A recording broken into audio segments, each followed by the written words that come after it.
九龍醫院臨床心理部創作咗一系列嘅吉祥物，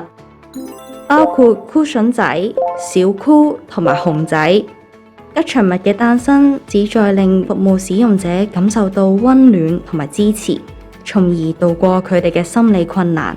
吉祥物並用於設計各類有趣而實用嘅心理健康小冊子，以深入淺出嘅方法，讓大家認識各種心理疾病嘅成因、症狀同埋治療方向，幫助服務使用者及其家人更全面理解同埋照顧心理健康。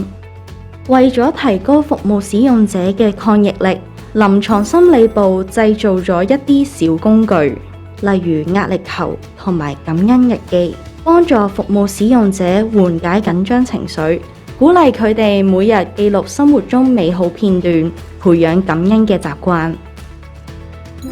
此外，臨床心理部製作行為記錄表，幫助家長同小朋友一齊制定目標，減少問題行為，從而建立良好習慣。虛擬實境 VR 技術被應用於治療焦慮症同創傷壓力症候群等心理健康問題。通過沉浸式嘅環境，服務使用者可以喺安全嘅空間中面對同埋處理佢哋嘅恐懼同埋焦慮。九龍醫院臨床心理服務因應服務使用者嘅需要，以實證為本嘅方法改善佢哋嘅心理健康。